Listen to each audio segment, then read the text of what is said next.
So repetitions of phrases and words, pretty easy, right? They just pop right off the page. They have descriptive words to help you vary them so that the audience will remain interested.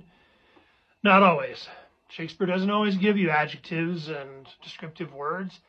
And so that's your job as the actor to put those in there so that your performance has some variety to hold the audience's interest.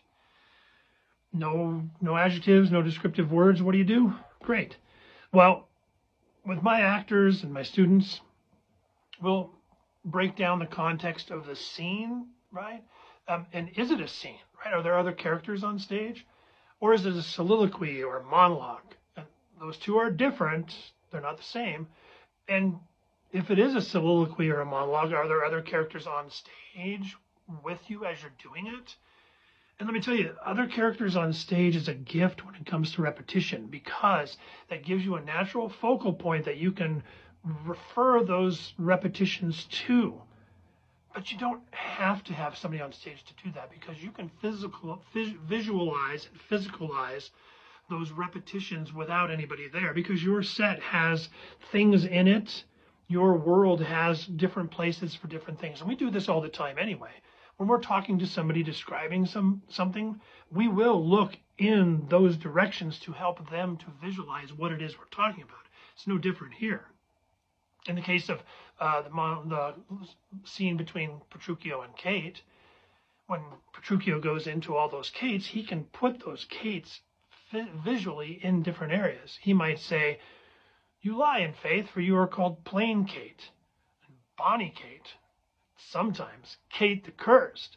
Each one of those Kates is in a different spot, and each one of those Kates will have a different meaning, and the audience can follow that visualization as sort of a story. So an example I'm going to use for today is going to be the opening of Romeo and Juliet, the very first scene, the fight between the two pairs of soldiers from the Capulets and the Montagues. When they first come on stage, Samson and Gregory are talking a lot of trash, but when Abraham and Balthazar come on stage, they decide to start a fight, to ramp things up. And Gregory says, "I will bite my thumb at them, which is an insult if they will bear it." Balthazar sees that, or Abraham sees that and says, "Do you bite your thumb at me, sir?" "I do bite my thumb, sir." "Do you bite your thumb at me, sir?"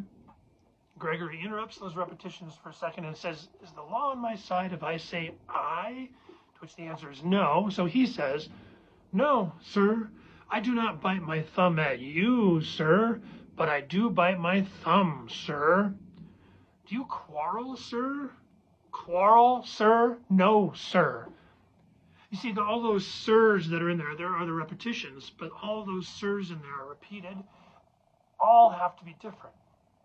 And what I've done with my actors and what I've done with my students is I've had them substitute sir for some insult, because that is what's going on, right? They're insulting each other. So instead of saying sir, say some insult. Say brah, boomer, dick, ass, whatever. Use each sir as a different and new and even meaner insult. So by substituting different insults in for all of those sirs, you're going to get a natural variation of how that scene is progressing. Got a question in your repetitions? Let me know.